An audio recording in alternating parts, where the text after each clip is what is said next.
আজকে কর্ণদা আমার ভিডিওতে কমেন্ট করলো, তো কেন করলো ফুল ভিডিওটা দেখো তাহলে বুঝতে পারো। কর্ণ দাদার একটা ভিডিওতে গিয়ে বলছিলাম যে দাদা আমরা তো ছোটো মোটো ব্লগার, তাই আমাদেরকে একটু সাপোর্ট দেওয়া না, আমাদের পাশে থেকো। তো দাদা তুমি এত পরিমাণে আমাকে সাপোর্ট করবে তো এটা আমি কখনো ভাবতে পারি নাই। তো থ্যাংক ইউ সো মাচ। এরকম করে সাপোর্ট করলে আমিও একটু এগিয়ে যেতে পারি। তো এরকম করে ভালোবাসা দিয়ে আমাদের পাশে থেকো কর্ণ দাদা।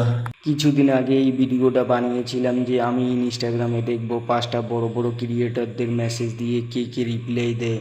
তো 1 নম্বরে আমি দিয়েছি আলামিন দাদা, 2 নম্বরে দিয়েছি সানিয়া দি, 3 নম্বরে দিয়েছি আবির দা, 4 নম্বরে দিয়েছি নোংরা সুজন দা, 5 নম্বরে দিয়েছি শাহজাহান দা। তোমরা আমার ফেভারিট ক্রিয়েটর 5জন, তো তাই একটা ভিডিও বানিয়েছিলাম। তো তোমরা কমেন্ট করবে না অ্যান্ড মেসেজে রিপ্লাই দিবে না, তো আমি এটা কখনোই ভাবতে পারিনি। এই 5টা ফেভারিট ক্রিয়েটরদের কাছে যদি এই ভিডিওটা গিয়ে থাকে, ফলো, লাইক, কমেন্ট, শেয়ার করে তোমার ছোটো ভাই ইমরানকে একটু বেশি বেশি করে সাপোর্ট করবা অ্যান্ড পাশে থাকবা সারা জীবন।